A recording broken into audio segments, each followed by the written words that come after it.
Pour le sommaire, je le disais dans les titres, pour parler de cette journée à Goma, dans le Nord Kivu, Julien Paluku a consacré cette journée de martyr à l'un des vénérés fils du Congo, le colonel Mamadou Ndala, tombé le 31 décembre dernier dans une embuscade qui lui aura coûté la vie. Et une messe d'action de grâce dite par l'évêque du diocèse de Goma lui est dédiée en la cathédrale Saint-Joseph. Patrick Saloua, notre correspondant dans la région, nous en dit plus dans cet élément.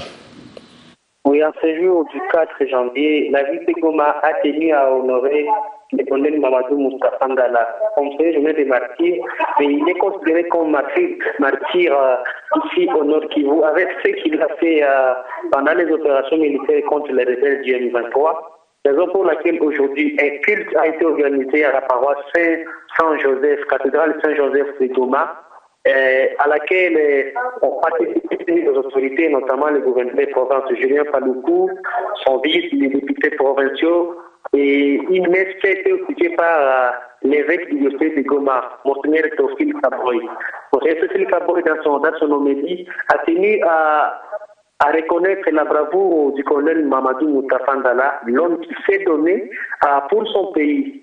Il a résumé la vie de Mamadou en trois choses, notamment l'amour de son pays, la volonté de servir son pays, mais aussi le courage que Mamadou avait pour défendre l'intégrité du territoire.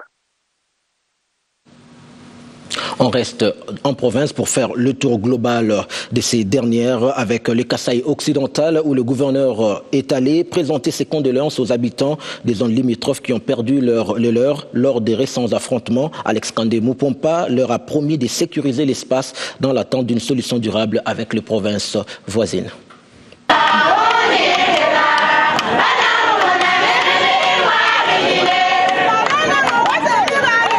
Cette mobilisation prouve à suffisance combien la population attendait cette visite. C'est un réconfort que le gouverneur Alex Kandé et sa suite apportent au chef Ntenda et sa population. Malgré le drame, ils sont là nombreux pour saluer le gouverneur et les contraindre à faire une bonne partie de la route à pied. La population s'exprime à travers ces groupes folkloriques qui retracent toute la situation.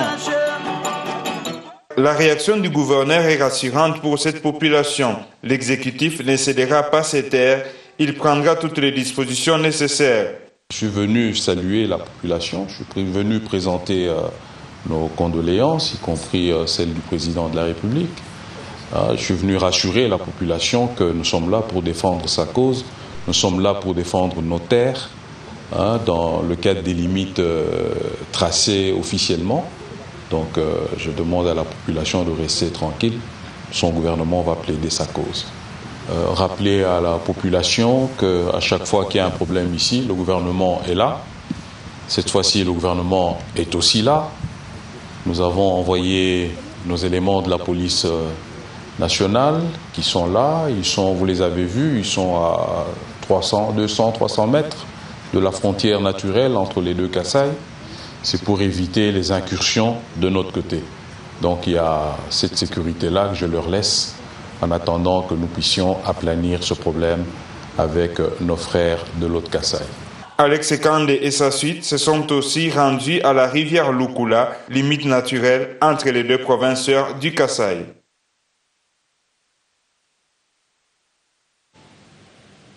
Alex Kandé était également face aux agents de la Direction générale de recettes de sa province. Il s'agit d'une remise d'un lot de motos et autres imprimés de valeur, mais aussi de la confirmation des animateurs de cet organe à leurs postes respectifs en vue de maximiser les recettes de cette province.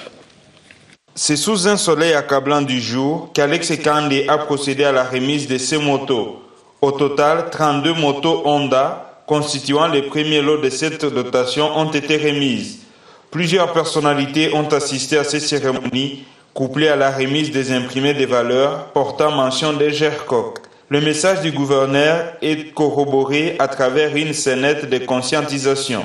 Alex Kandé a aussi officiellement confirmé les animateurs de la DGERCOC à leurs postes respectifs. Le directeur général reconnaît les défis qui l'attendent. Excellence, Monsieur le gouverneur, je suis conscient de la lourde responsabilité qu'implique cette nomination. Apparemment, le terrain est rocailleux, glissant et même plein d'embûches. J'aurais dû moi aussi avoir peur d'affronter les multiples défis qui s'affiche à l'horizon. Tel n'a pas été le cas, puisque j'ai été personnellement séduit par votre vision nationaliste qui consiste à mobiliser tous les filles et toutes les filles de notre province, d'où qu'ils viennent et où qu'ils soient, afin de les faire participer au développement de la province. Voilà pourquoi, Excellence, pour ma part, je me suis engagé à mettre ma modeste expérience de fiscaliste au service de ma province et vous permettre, à travers la DGRCOC, de réaliser votre ambitieux programme gouvernemental.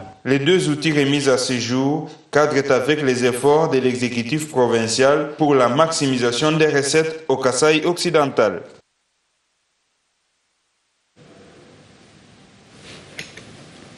On reste au Kasaï occidental. Une cellule d'assainissement du climat des affaires vient d'être créée. Elle réunit les forces vives de la province, à savoir la société civile, les opérateurs économiques et les ministres provinciaux. Le gouverneur promet une amélioration nette du climat des affaires dans cette province. Suivez.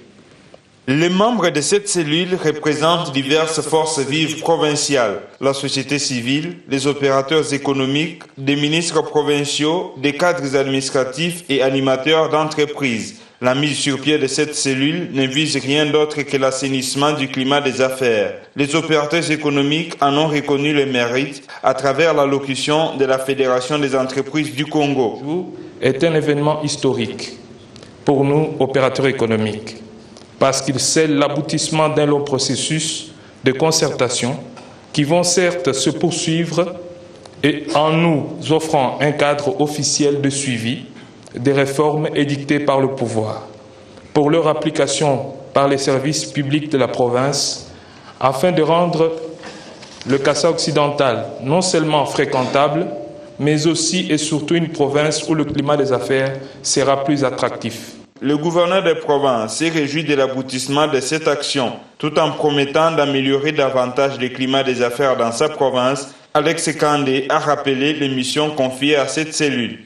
Je voudrais saisir cette opportunité pour vous dire que vous êtes à présent appelés à accomplir une mission noble au Kasaï occidental, à savoir prendre en compte les préoccupations des opérateurs économiques en matière d'investissement, proposer des orientations spécifiques en vue de l'amélioration du climat des affaires, faire accélérer la mise en œuvre des réformes pouvant permettre une plus grande sécurité physique et juridique des investissements et enfin suivre et évaluer l'exécution des mesures prises. Plusieurs autres mesures concourant à l'amélioration du climat des affaires et des investissements au Kasaï occidental ont été prises par voie d'arrêté provincial.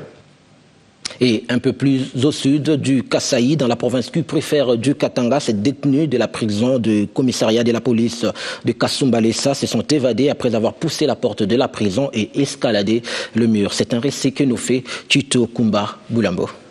Et dans la nuit de mercredi au jeudi 2 janvier 2014, le commissariat de la police nationale congolaise de Kasumbalesa a enregistré l'évasion de 7 parmi 19 prévenus. Selon la source policière, c'est lorsque les 3 policiers à la garde voulaient faire entrer un prévenu vers 1h du matin. Les 7 prévenus ont poussé la porte de force, ont escaladé le mur.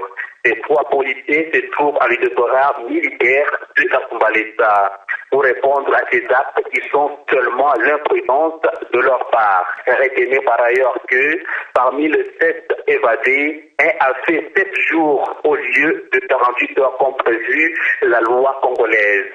Et des évadés étaient poursuivis de l'abus de confiance. Signalons que l'effectif de policiers est à la base de cette évasion. Et la semaine dernière, la prison secondaire de Kasumbalesa avait connu l'évasion de 3 prisonniers.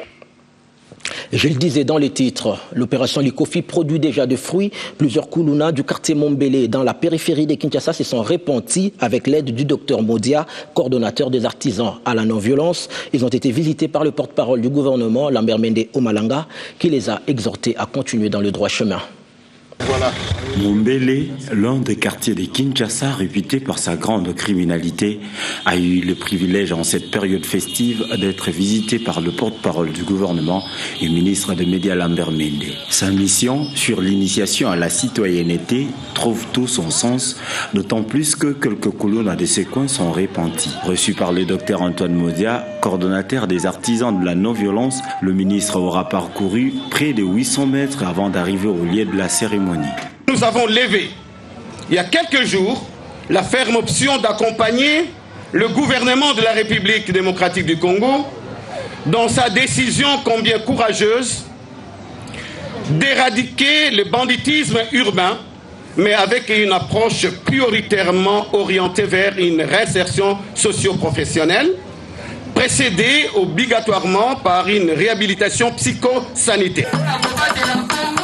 L'un des initiateurs de Kuluna à Mombele, Trésor Kaboudi, a ému l'assistance. Nous avons laissé les Kuluna et nous sommes devenus des artisans de la non-violence. Nous demandons pardon à toute la République.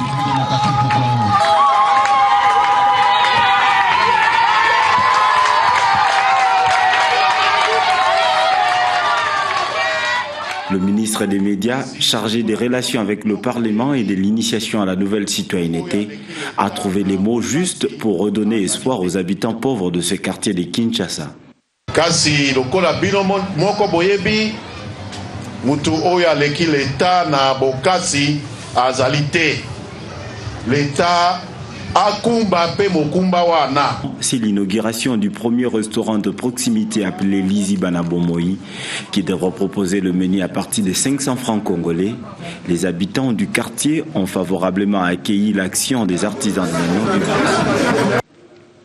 L'actualité, c'est aussi du sport, du football pour être précis, avec les léopards de la RDC qui affrontent le Mamba du Mozambique ce samedi à Johannesburg, en Afrique du Sud, dans le cadre d'un match amical en préparation du CHAN 2014 qui débute le 11 janvier prochain. Un match qui permettra au sélectionneur de 11 nationaux, Mutubile Santos, de peaufiner les derniers réglages de sa machine avant l'entrée en lice de son équipe dans la compétition le 17 janvier prochain. Un autre mot de l'actualité, retenez que la RDC tout entière commémore ce 4 janvier le martyre de son indépendance. Cette date qui marque à jamais l'histoire politique et sociale du pays après les émeutes de Léopoldville et l'incarcération de plusieurs leaders d'opinion de l'époque. Mais comment la classe politique congolaise réagit-elle à cette journée? Vous suivrez les détails de cet élément dans notre prochaine édition.